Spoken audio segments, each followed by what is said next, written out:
What's up fam? Thanks for all the love you've been showing Dragon Ball Hakai. Your support has been wild, and it means the world. Today, we're going way back to the story of Yamoshi, the first Super Saiyan God. As always, the episodes are released in one full compilation. When a new part drops, I update the same video. If you've already seen the start, no worries. I marked where the new chapter begins. Drop a like, hit subscribe, turn on the bell, and if you want to support even more, hit join. Let's dive into this untold story. The origin of divine power begins now. Hakai.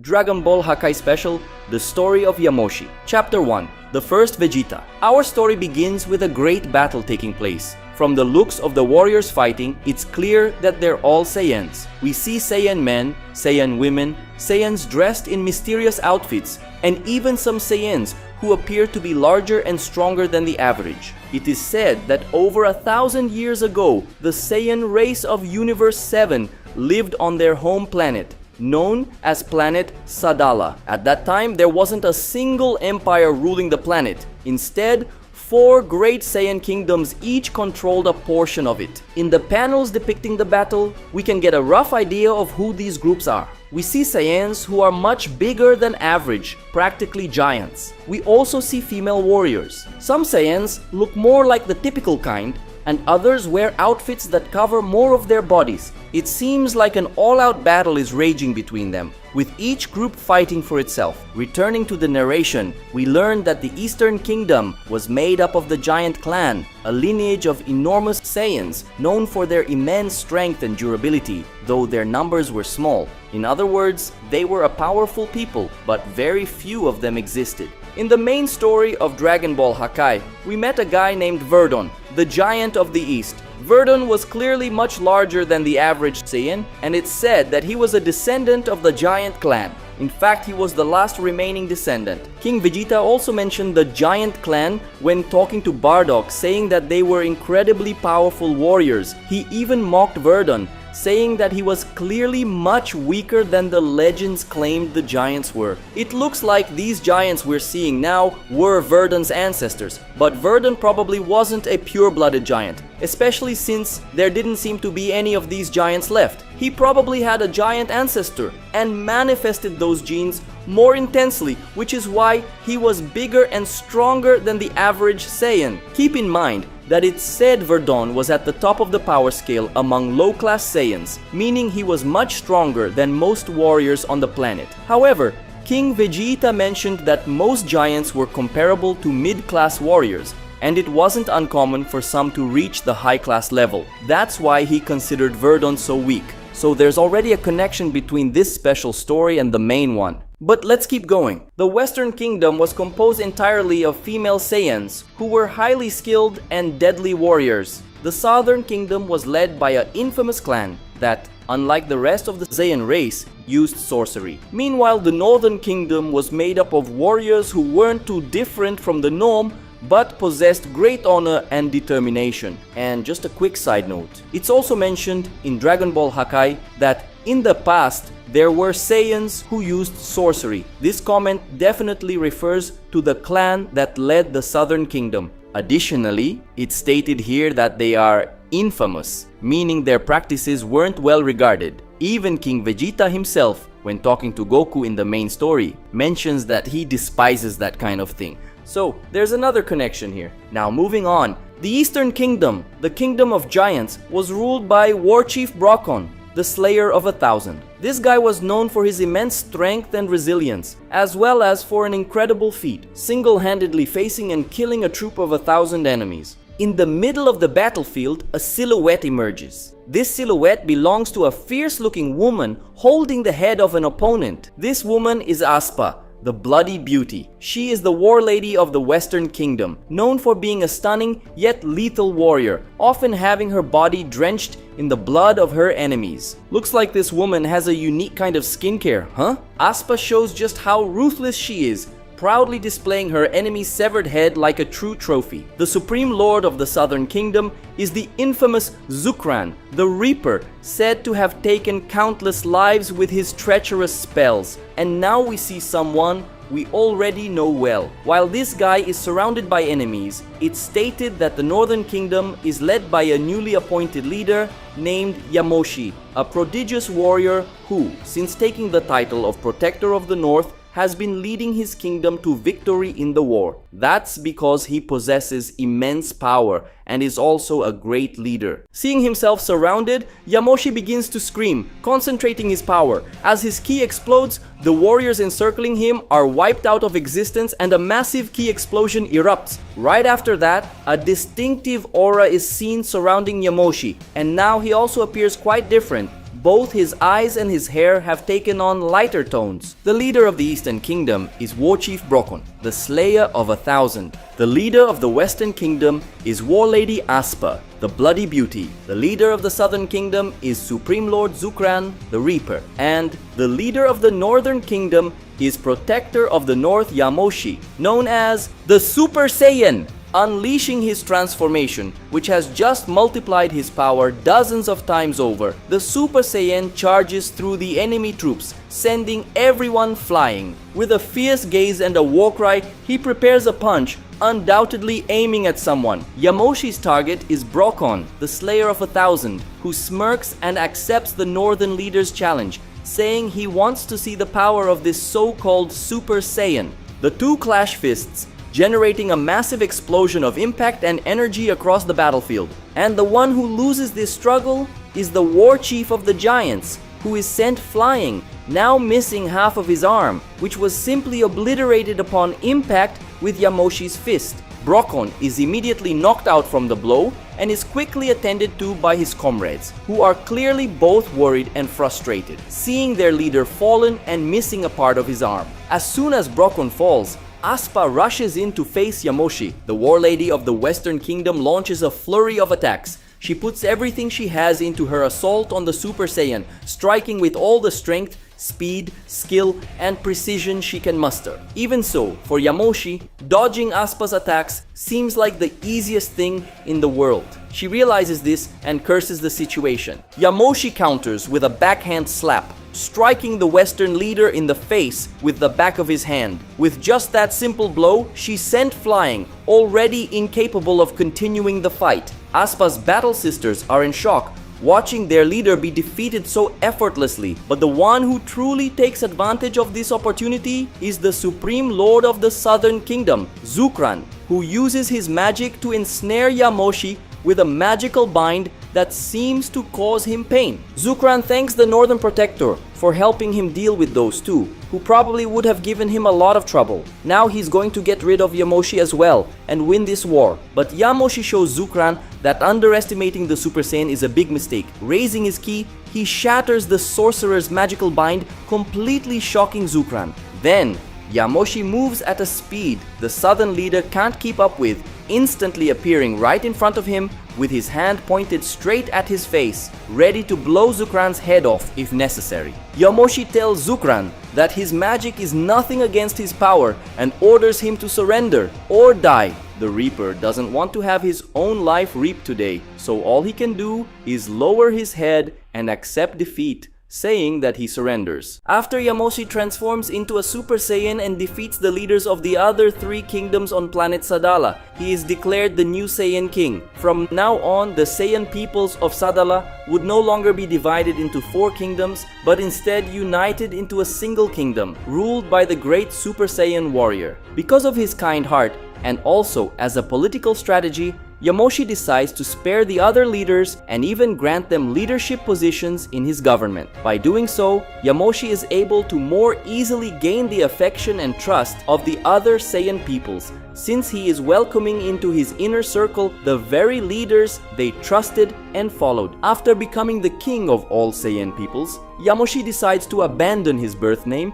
and adopt a royal name, one that would be passed down to his descendants, the future Saiyan kings. The name he chooses is Vegeta, and so King Vegeta I emerges, founding the Vegeta dynasty. So basically guys, Yamoshi gives up his birth name to take on a king's name. Many kings and emperors throughout history have abandoned their birth names upon ascending the throne, preferring to adopt names that represented their dynasty or lineage. In the Roman Empire, for example, emperors took on names like Caesar or Augustus, which were directly linked to figures like Julius Caesar and Augustus, the great icons of the empire. The name Caesar, in particular, was used so often that it became synonymous with emperor and spread to other empires, influencing the titles that different peoples gave to their rulers. For example, in Russia, until some time ago, the leader was called Tsar, which comes from Caesar. Likewise, the German Empire once called its leader Kaiser, which also derives from Caesar.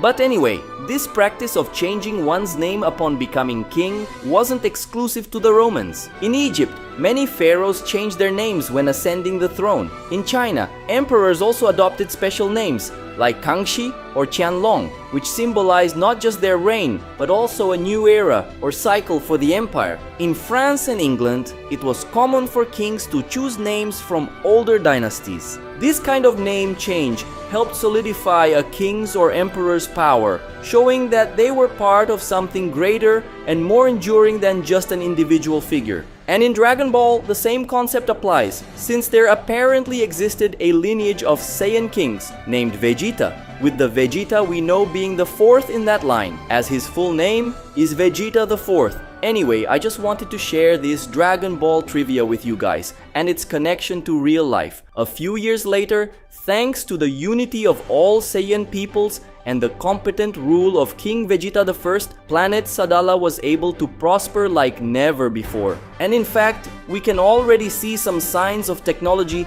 starting to emerge on the planet, which previously seemed quite primitive. But of course, not everything is smooth sailing, and we see this during a meeting where King Vegeta doesn't seem too happy to be there. Sitting on his throne, deeply focused on what's being said. Who's speaking is Aspa, the Bloody Beauty, the former war lady of the Western Kingdom, who is now the commander of the Royal Army's Intelligence Division. She's reporting to the king about monsters that have apparently been terrorizing Sadala for some time. She says these monsters keep attacking various points on the planet. Dozens of cities and villages have already been attacked, and thousands of soldiers and civilians have been killed. The monsters Aspa is talking about are clearly Cybermen. It seems that at this time, the Saiyan people were still unfamiliar with these creatures and are experiencing them for the first time. Brokon, the Slayer of 1,000, the former war chief of the Eastern Kingdom, who is now the commander of the Royal Army, takes advantage of Aspa's report to add that these creatures are strong enough to challenge their soldiers, even surpassing many of them.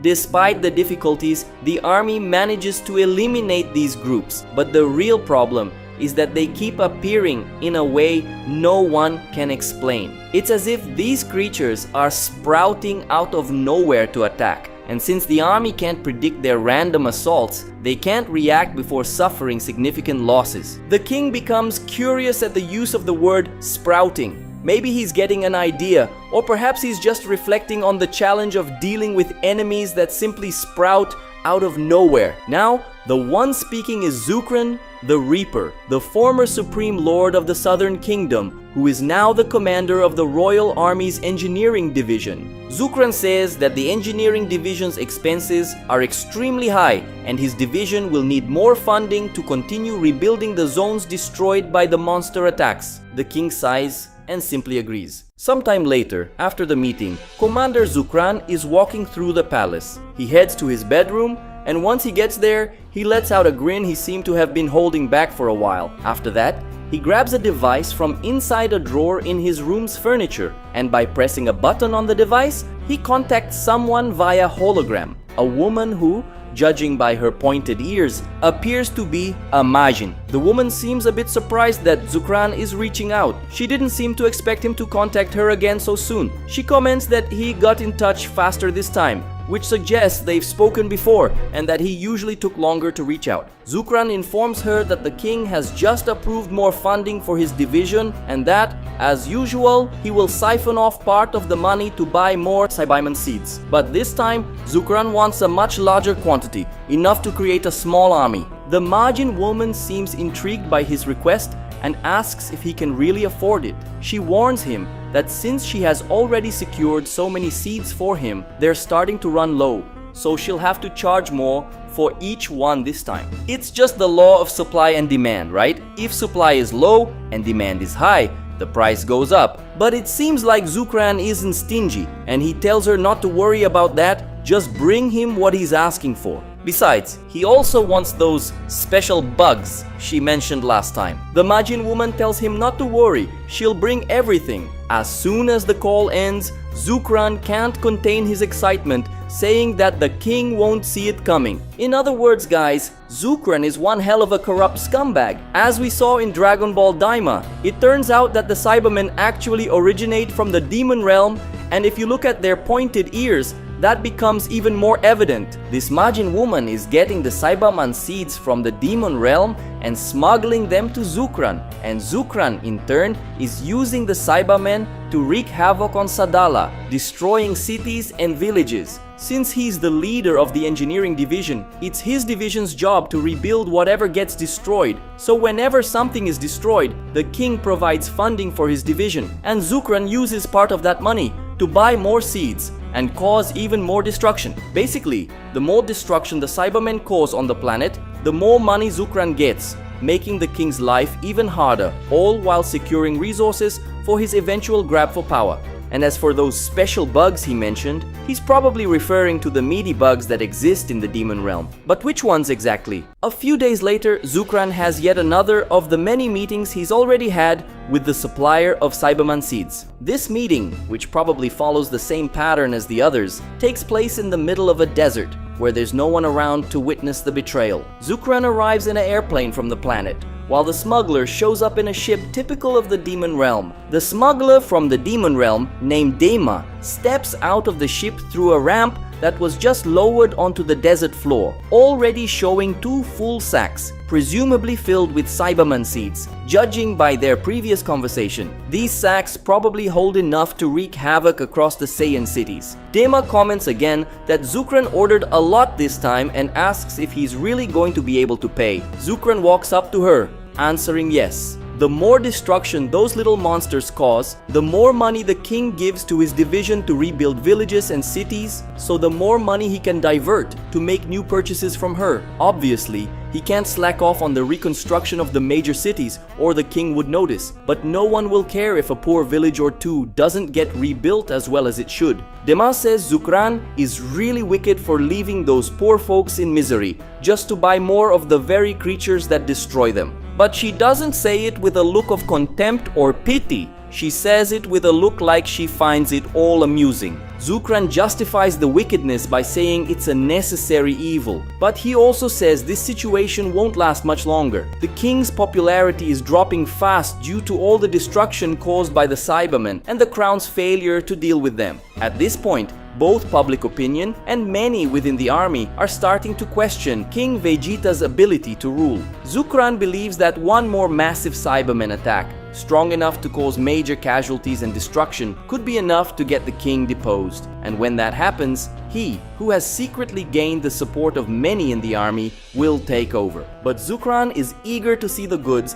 and asks Dema to show him the so-called magic bugs she brought. Dema, after handing over the sacks of Cyberman seeds for Zukran to hold, pulls out a smaller bag, takes out some oddly shaped bugs, and shows them to Zukran, extending her hand so he can get a better look. She says these are the Medibugs. She brought a few kinds for him to check out, and each insect has a different function. But among all of them, in her opinion, the most useful are the join bugs. She highlights that specific insect for Zukran to see better and explains that a person can gain unimaginable power by using this little thing. Zukran gets really interested and asks her to explain more. She tells him that when 2 people eat this insect, their bodies merge. She explains that there are several types of join bugs and each one results in a different kind of fusion. But regarding the species she's showing, it causes a type of fusion where the powers of those who eat it are added and multiplied many times over. However, unlike many fusions, a new being with a new consciousness isn't created. Instead, the consciousness of the stronger person from before the fusion is the one that remains. So basically, folks, from what Dema is explaining here, this fusion is different from the Metamoran and Potara fusions, where a new person is born from the fusion. Here, the fusion seems much more like the assimilation done by Namekians, where the bodies merge, the power multiplies, but the consciousness of a single person can remain. Piccolo, for example, fused with both the old Kami and the Namekian warrior Nail. But in all those cases, the consciousness that remained was Piccolo's. He basically stayed the same person, though he did gain some extra knowledge. In the case of Namekian fusion, the appearance of the person who remains also doesn't change, but we'll have to wait and see if that's going to be the case with these insects too. Back to the chapter. When Zukran hears Dema explain how the fusion makes people more powerful, he gets super excited, saying it's perfect. But it seems there are some details that the people who are going to fuse need to pay attention to, and Dema is just about to explain that to him. However, at that very moment, the ground beneath the two of them starts to crack, and then people begin emerging from the ground as if they were sprouting up. In a split second, Zukran and Dema are already surrounded, and Dema realizes they've fallen into a trap. Soon after, Aspa also emerges from the ground, which leaves Zukran quite surprised when he sees her, asking how this happened. Aspa mocks Zukran, saying with a smirk that he underestimated the intelligence division led by her. Right after that, several other Saiyan soldiers start appearing, making it even clearer that this was a major setup. And to top off the huge mess Zukran's gotten himself into, the king himself arrives, accompanied by more soldiers and the commander of the royal army, Brocon. When the king lands near him, Zukran shouts Yamoshi's name. The way he says Yamoshi's name suggests a mix of both fear and anger, but Yamoshi corrects his traitorous subject, saying that to him, it's not Yamoshi, it's King Vegeta. While Dema is freaking out, realizing they're completely screwed, Zukran asks how the king and the others found out everything. The king asks if Zukran really thought he wouldn't notice the money from the army's engineering division being siphoned off. He explains that he noticed the construction in the villages farthest from the cities wasn't up to par, so he ordered an investigation. In the end, they were finally able to track down who was responsible for the whole mess. Probably at first, Yamoshi didn't even connect the embezzlement from the engineering division with the Cybermen problem, but he noticed the corruption, and while investigating, ended up discovering the connection. Well, Zukran gets extremely pissed off at that explanation. He says it's absurd and asks what kind of king would go that far just to care about the riffraff. Yamoshi replies that the kind of king he is does care about that sort of thing. Brocon declares Zukran under arrest, telling him to surrender or else he's going to die. Zukran says he'd rather die, and then fires an energy blast in the king's direction. But the king doesn't even bother to move and takes the blast head on. However, Zukran's attack seems to have been completely insignificant to Yamoshi, who now reveals yet another transformation, Super Saiyan 2. Looks like this is the first time Zukran is seeing Yamoshi using this transformation. He notices that Yamoshi's appearance is a bit different and he seems even more resilient. Zukran realizes the king has boosted his power even further, which leaves him both amazed and furious. Seeing that Zukran has no intention of surrendering, Brocon orders that the traitor be executed. Dema, realizing things are about to get seriously ugly, hurries to create an energy shield around herself and Zukran, and she was right to do so, because immediately afterward, energy blasts come at them from all directions. Dema is clearly worried about the situation, saying this is really bad. Zukran, who doesn't seem to know what to do on his own, asks what kind of powers she knows how to use, remembering that she once told him she could fight and also use more magic than the average demon. Let's remember that Panzi said in Dragon Ball Daima that every Majin knows at least one kind of magic. But we know that more evolved Majins can use a variety of different powers like Neva, Dabura, Babidi, and Goma, for example. Seems like this woman named Dema is one of those Majins with above average powers. Dema confirms what Zukran just said, but none of the magic she knows is especially useful against that many people. She even mentions a spell that can corrupt people and turn them into her servants, as long as those people have evil in their hearts and their willpower isn't too strong. But she can't use it on so many people at once. This spell Dema mentioned might be the same one Babidi used to recruit his subordinates, though maybe she's just not as skilled as Babidi after all. In terms of magic, hardly anyone compared to him, but it could also be a different kind of spell with a similar effect. After hearing what Dema just said, Zukran finally seems to get an idea, even if it's not one he likes very much. He looks at the join bug that Dema had just shown earlier, grabs it from the ground, and eats half of it. Dema doesn't understand what he's trying to do and asks what he's doing, but before she can even react, Zukran takes advantage of her open mouth and shoves the insect down her throat. Dema ends up swallowing the insect even though she didn't want to, and almost desperately asks what he just did. Seeing that the protective dome created by Dema repelled all the attacks fired by the soldiers, Yamoshi decides to finish the job himself. He tells the others to leave it to him and says he's going to eliminate the two of them personally. Yamoshi fires an energy wave that actually destroys the shield, which makes him believe it's finally over. But right then, something strange starts happening, which catches the king's attention. At that moment, a new being appears, a demon Saiyan. This demon sarcastically asks for forgiveness from King Vegeta, stating that they're not done yet. The title of chapter 2 is The Saiyan Demon, and the chapter starts with some Saiyan soldiers from Yamoshi's army, or King Vegeta I, watching a huge swirl of energy rise. It's a dark and extremely dense energy that really scares the Saiyan warriors while stirring up chaos in the region. The soldiers don't understand what's going on, but they know that whatever it is,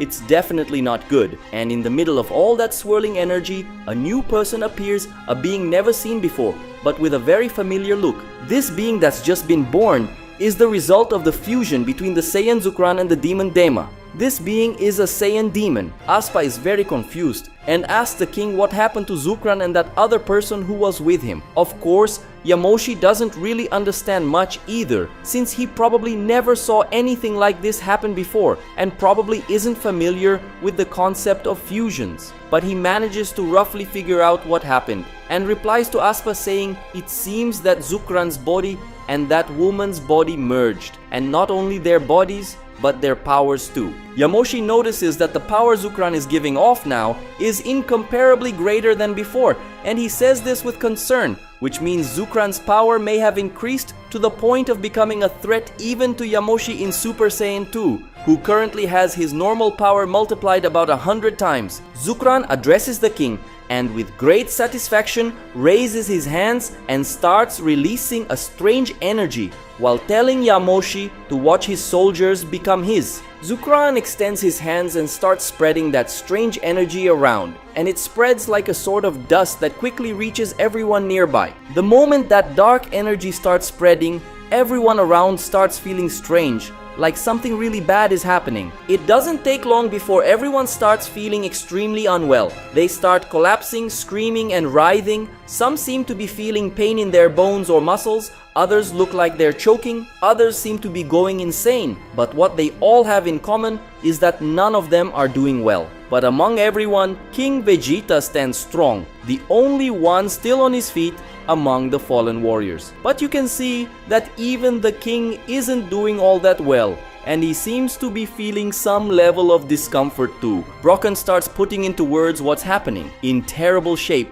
with his veins almost popping out of his body, he begins asking what this is and says that right now he's feeling a huge rage and bloodlust, something he can barely even describe. Suddenly something begins to appear on Brocken's body, specifically on his forehead. It's a kind of letter, very similar to the letter M, and at the same time this happens, Brocken starts to look more savage, and the edges of his eyes start turning black. Aspa, also with veins nearly bursting from her body, is just as confused as Brocken. She says she doesn't know what's going on, but she feels a terrible evil trying to take over her mind, as if this sudden evil is trying to completely dominate her. By this point, the letter M has also appeared on Aspa's forehead, and she's in such bad shape that her eyes are extremely bloodshot and blood is dripping from her mouth. Yamoshi though clearly affected much less intensely, also says he's feeling it. He obviously concludes that this is all Zukran's doing,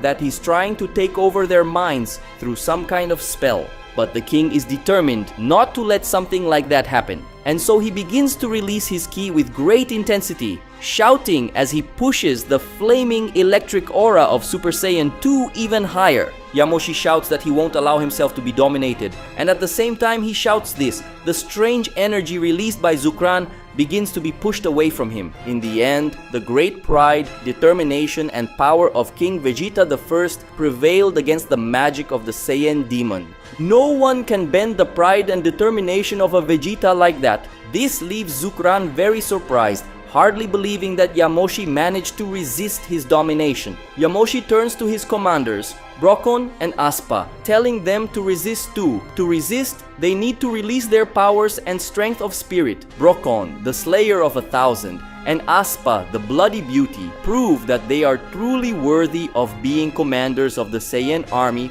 led by the great king Vegeta I. Gathering all the willpower and ki they have, they scream as they unleash their powers, causing a flaming aura to emanate with extraordinary intensity while expelling the invading evil energy released by Zukran. Brokkon and Aspa, now transformed into Super Saiyans, catch their breath. They're tired, but they were victorious in this battle for their own minds. It seems that during the time that passed between Yamoshi's victory over them and now, Brokkon and Aspa managed to evolve further and reached Super Saiyan. Honestly, that was already expected, since from the start, it was clear that their power levels weren't that far from base Yamoshi's, and they probably only needed a bit more training to reach that level too. After discovering the existence of this transformation by seeing Yamoshi use it, they must have trained specifically for it and ended up figuring out how to reach that level. Just by looking at their hair, this transformation might even remind you of Super Saiyan 3, since their hair is pretty long, really resembling Super Saiyan 3, but that's definitely not the case. First off, Yamoshi has only shown Super Saiyan 2 so far, and I doubt Brokkon or Aspa managed to become stronger than him. Second, they still have eyebrows, and they don't give off that more intense electric aura of Super Saiyan 3. But anyway,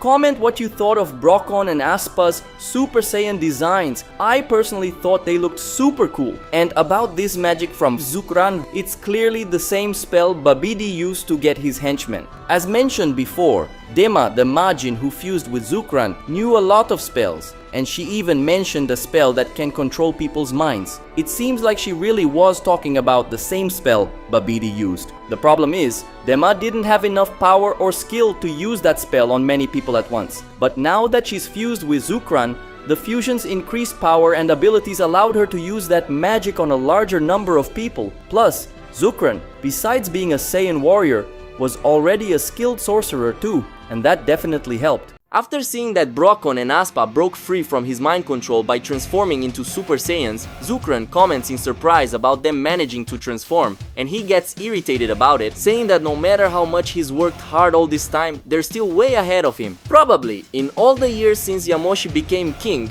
everyone trained hard to get stronger, including Zukran, who must have trained a lot to surpass Yamoshi and take the throne. But apparently he wasn't able to evolve to the point of becoming a Super Saiyan while Aspa and Brokkon did. That must be really frustrating for him. But now, with this little cheat Zukran pulled off by fusing with Dema, it's not like he has to worry about that anymore. Zukran smiles. He congratulates the others for being able to resist his mind control, but tells them to look around. When Yamoshi, Brokkon and Aspa do that, they see that they're already completely surrounded by the other soldiers, all of them under Zukran's control, and already ready to feast on the livers of those three. Yamoshi realizes this with a lot of irritation, saying that damn Zukran managed to control the minds of all the others. And that's not the only problem. It looks like the power of those who've been controlled by him has increased. Since the magic Zukran is using is the same as Babidi's, then each of those soldiers must have had their power levels increase considerably. Zukran then orders his subjects to attack the other three, and the crowd obeys, charging at them with blood in their eyes. Yamoshi gives the order for Aspa and Brokkon to take care of the others, saying that he'll deal with Zukran himself. Aspa and Brokkon get ready to obey the king.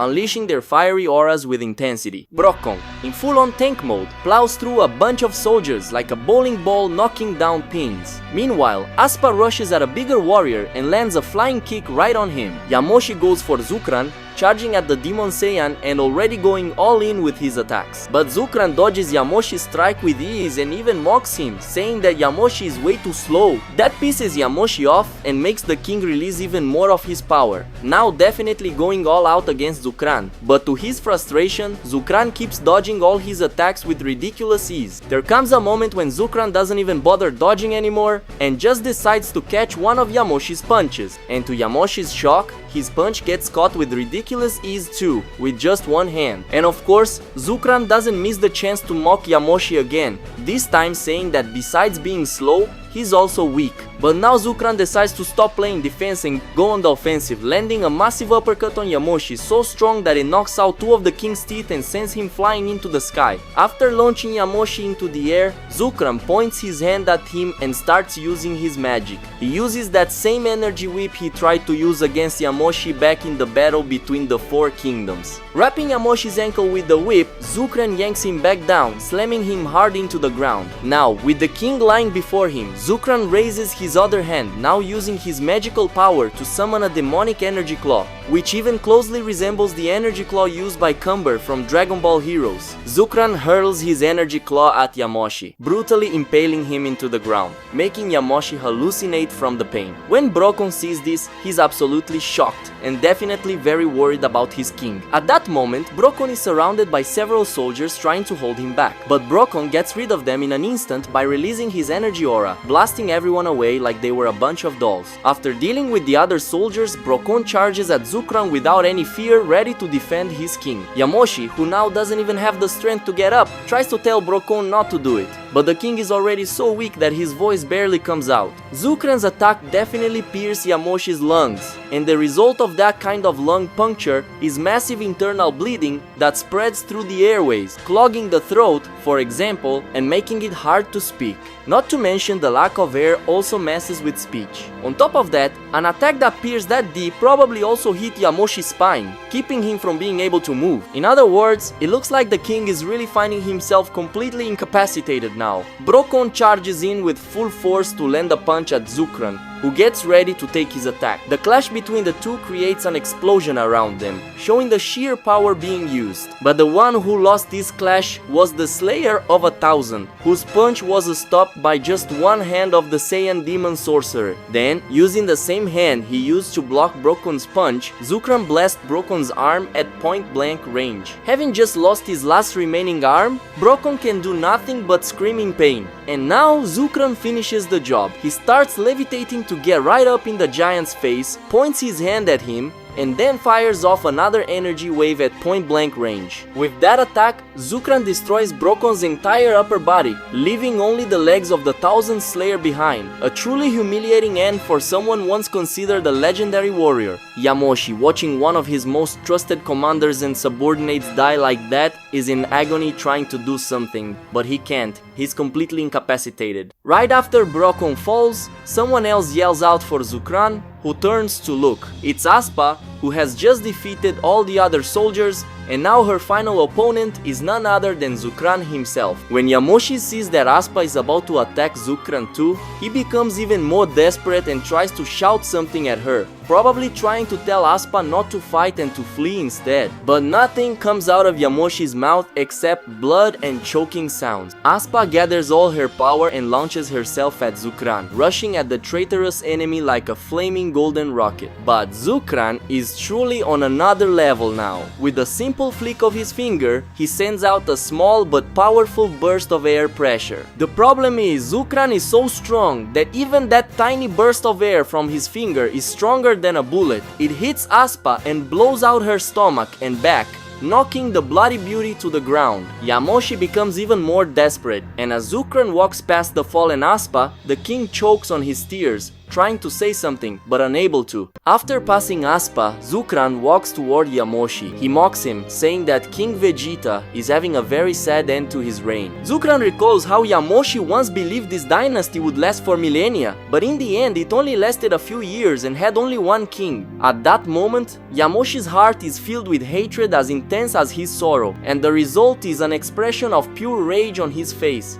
though tears stream from his eyes. Zukran admits that seeing Yamoshi like this feels great. It's a delight for him to see the proud legendary warrior, the Super Saiyan, choking on his own blood like a worm. Zukran decides he won't grant Yamoshi the mercy of a quick death. Instead, he'll let Yamoshi reflect on his defeat in agony until the end. The Saiyan demon sorcerer walks away, turning his back on Yamoshi and leaving the king to writhe in his final moments. As Yamoshi watches Zukran walk away, his vision starts to fade.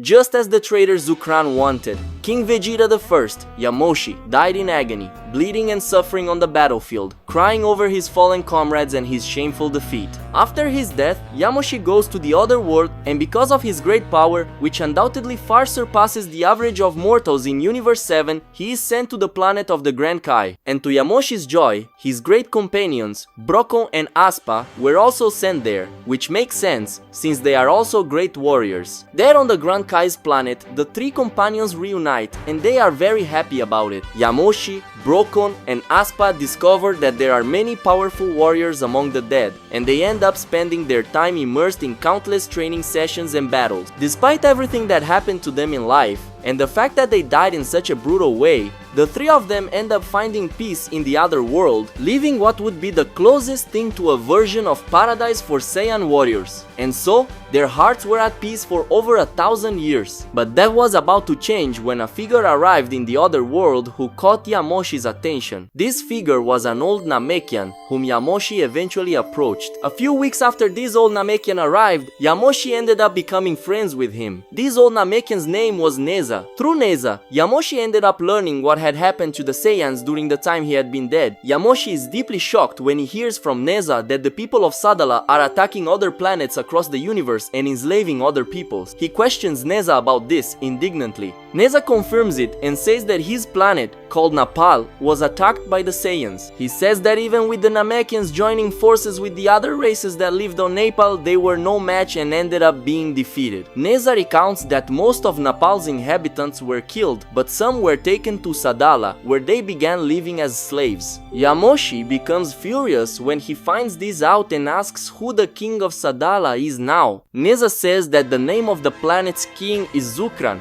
who is called the Sorcerer King. When Yamoshi finds out that Zukran is still the king of Sadala, he is extremely shocked and says that Zukran should have been dead for centuries, since he himself has been dead for a long time and Zukran shouldn't have lived that long. Neza understands Yamoshi's surprise. He also ended up discovering from living among the people of Sadala that Saiyans are not very long-lived, which means there's no way someone from that race could last for centuries. But he eventually found out that Zukran isn't a regular Saiyan, he's a demon Saiyan. Only now does Yamoshi seem to put the pieces together. Zukran had indeed fused with someone else, whom he later discovered to be a demon. At the time, Yamoshi didn't really understand who Dema was, since he probably didn't know much about other beings and people that existed outside of Sadala. However, after arriving in the other world, he definitely met people from many other races and learned a lot more about the universe during that time. He surely knows now who the Majins are, at least more or less. Neza tells Yamoshi that the vast majority of Majins have a much longer lifespan, which can stretch over centuries or millennia. If the demon Zukran fused with still had a long life ahead at the time, that means Zukran's life expectancy could have greatly increased after the fusion. So,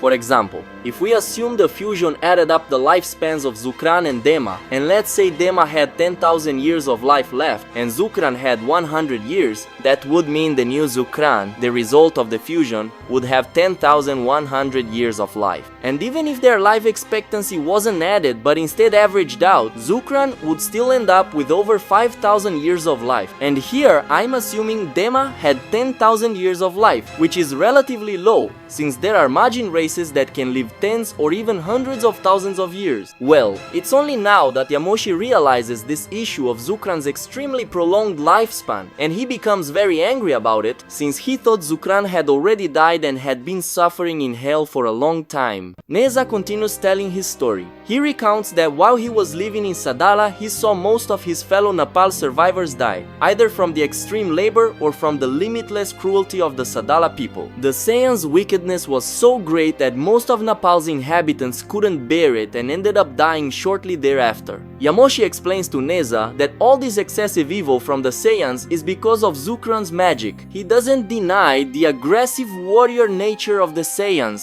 but what Neza is describing goes way beyond the natural combative behavior of the race. Neza agrees with Yamoshi that the behavior of those people went beyond that of a merely aggressive people. They were so cruel that it completely surpassed anything natural. They had an inexplicable desire to do evil, something truly supernatural. Neza also says that although most of the Saiyans he met were like that, not all of them were. He heard that there are rebel factions that have been fighting against Zukran's tyranny for many years. The problem is that these rebels are few and they don't have enough power to bring down Zukran's reign. Either way, Yamoshi is happy with this information, because at least now he knows there are still good people in Sadala. Neza continues lamenting. He says that 4 of his children were also taken to Sadala, and he ended up losing 3 of them to the limitless cruelty of the Saiyans. In fact, he died trying to stop the death of his 3rd lost son, who, despite all his efforts to save him, was killed right in front of him. Now, all that remains of the Namekian people of Nepal and of Neza's family is his last surviving son, named Nezro. Neza is hoping his last son survives and manages to live a better life. Neza starts lamenting, saying that he wishes the power of his Dragon Ball could reach his son. Yamoshi doesn't understand when Neza says power of the Dragon Ball and asks what that is. Neza remembers that he's talking to someone who probably doesn't know what Dragon Balls are, and so he begins to explain them to Yamoshi. Neza then tells Yamoshi what Dragon Balls are and what they do. Yamoshi is stunned when he learns about the spheres and asks in amazement if the dragons summoned by them can really do anything. Neza replies that it's not exactly like that, and that the dragon's powers do have some limitations, since their powers are somehow connected to the powers of their creators. Neza says that Ropponga, which is the name of the dragon summoned by the Dragon Ball he created, has many limitations because his power isn't very high. One of Ropponga's limitations, for example, is that his magic's range is only a few hundred kilometers, which means that if Neza makes a wish to his dragon there in the other world, the wish won't affect his son back in Sadala, and that's a huge limitation,